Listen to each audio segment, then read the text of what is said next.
क्या है? हम परेशान हो जाते हैं। देखो देखो, सबसे पहली बात हमारी कमजोरी क्या है? हम परेशान हो जाते हैं। संसार में देखो तो परेशान, परमार्थ की तरफ देखो तो हम परेशान हो, ये हमारा आदत स्वभाव बन गया परेशान होना। थोड़ा सा धैर्यवान बनो, गंभीर बनो। कोई भारी से भारी विपत्ति में परेशानी स्वीकार करके विपत्ति से थोड़ी निकला जाता। सुलझो, ठीक है, विपत्ति आई, समस्या आई, इसका समाधान होगा। ऐसा थोड़ी कि हमें नष्ट कर देगी। अगर अभी हमारी बड़ी हानि हो जाती है, हम कल इससे बड़ा लाभ प्राप्त कर सकते हैं। हमको एकदम बिल्कुल गंभीर रहना है, इतने कमजोर नहीं बन जाना। अब वो गए तो क्या होगा, अब वो वस्तु गई तो क्या, पद गया तो क्या होगा। प्रयास किया था, ये पद मिला था, इससे बड़ा पद प्राप्त करूंगा, मैं इससे बड़ा महान बनूंगा। ठीक है, एक बार गिर गया, गलती हो गई, दंड भोगूंगा, फिर इससे ज्यादा संयम में रहूंगा। बिल्कुल मतलब एकदम फ्रेश दिमाग रखना चाहिए।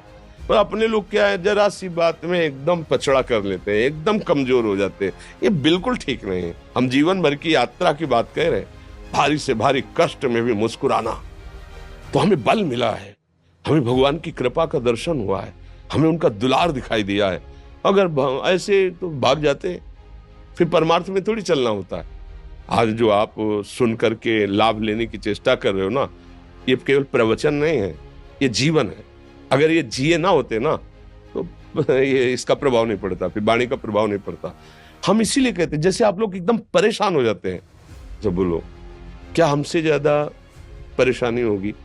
दोनों किडनी खराब, दवाई लाने के लिए पैसे नहीं, पानी रखा है हम उठ के पी नहीं सकते, भीषण शरीर में कष्ट, भीषण बुखार, क्योंकि किडनी फेल, जरा में बुखार, खाने को क्या, रोटी मांग के लाओ। अगर वहां सब्जी मिलती है तो लाल मिर्च ऐसी पड़ के मिलती थी कि वो पा नहीं सकते थे। आप सोचो, पानी लाना है तो मुझे लाना है, पीना है तो मुझे पीना है। अगर मैं हारता तो कहां पहुंच जाता, क्या स्थिति होती? नहीं, मरना है, पर कदम पीछे। कोई दिन ऐसा नहीं जिस दिन सेवा ना की हो, जिस दिन सेवा ना गए हो। गुरु जी की सेवा में जाना है, पहले अपने को स्वस्थ साबित करना है, नहीं वो सेवा नहीं लेंगे। तुम बीमार हो, तुम कष्ट में हो, ऐसे उनकी दृष्टि परेशान थे, उनकी सेवा की, आके लेट गए। फिर हिम्मत की, अपनी श्री जी की सेवा की, मधुकरी नहीं गए, 3-3 4-4 दिन भोजन नहीं गए, पर सेवा नहीं छोड़ा, दिनचर्या नहीं छोड़ी।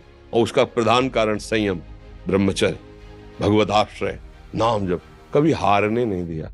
अभी भी थोड़ी देर बाद डायलिसिस शुरू होगा, हारने, आपको हारे हुए नजर आ रहे हैं। शरीर में पीड़ा है, किडनी फेल है, ऐसा थोड़ा हम स्वस्थ बैठे हैं, पीड़ा है, बार बार प्यास लगती है, थोड़ा थोड़ा पानी मिलता है, लेकिन हम आनंदित हैं, हम प्रसन्न हैं।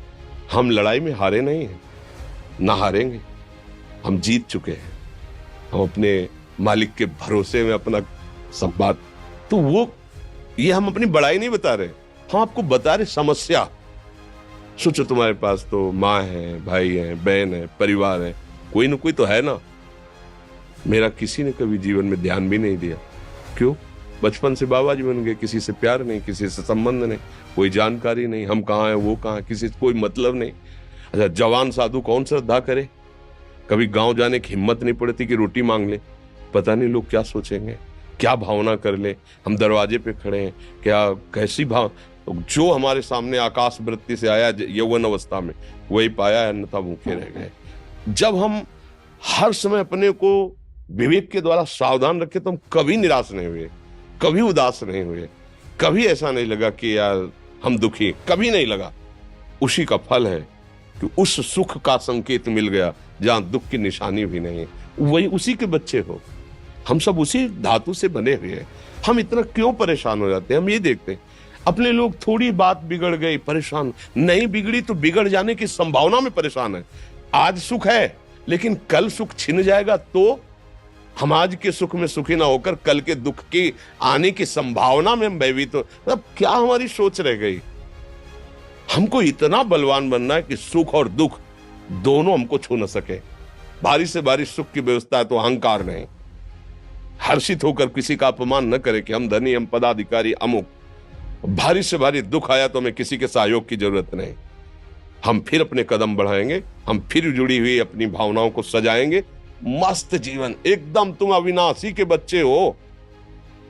शेर का बच्चा भेड़ों के बीच में फंसकर म्यों म्यों बोल रहा है, बस अगर दहाड़ना सीख जाए तो कोई भी उसे परास्त नहीं कर सकता। ऐसे भगवद अंश तू प्रपंच में फंसकर अपने को इतना दीन क्यों देख रहा है? तू ऐसा है कि भगवान के दिव्यास्त्र में भी ताकत नहीं तेरे को मार सके। तू अविनाशी का अविनाशी बच्चा है। विनाशी भोगों को, विनाशी शरीर को मैं मान के इतना भयभीत, इतना दुख ठीक नहीं। ये सबके लिए, केवल एक के लिए नहीं। आप समझो, आप लोग सोचते हैं हम गृहस्थ होकर भला ऐसी स्थिति कैसे? जनक जी सुखदेव जी के गुरु हैं और राजा हैं, महल है, रानियां हैं, नौकर है, चाकर। क्या सुखदेव जी जिनके शरीर में लंगोटी भी नहीं है, दिगंबर, परमहंस, परमहंस के गुरु हैं जनक जी जो राजा हैं। समझो आप ऐसा ना सोचे कि हम नौकरी कर रहे हैं, हम संसार में, हम गृहस्थ हैं, हम अध्यात्म की ऊंचाई पर नहीं चढ़ सकते। नहीं, आप एक सरकारी नौकरी या आप किसानी या व्यापार करते हुए आप एक अध्यात्म की ऊंचाई में चढ़ सकते हैं। और अध्यात्म ही है जो तुम्हें इस माया के दुख सुख से ऊपर उठा सकता है। दूसरा, चाहे जितनी संपत्ति आ जाए, आप सुखी नहीं हो सकते। सब देख लो, आंख खोल के देख लो। अध्यात्म ही है जो तुम्हें हर कष्ट सहकर मुस्कुराकर जीने का रास्ता बता देगा कि आप आनंदित हो जाओगे। कुछ नहीं बिगड़ा। अध्यात्म है तो कुछ नहीं बिगड़ा, अध्यात्म नहीं है तो कुछ नहीं बना, कुछ हाथ नहीं लगने वाला।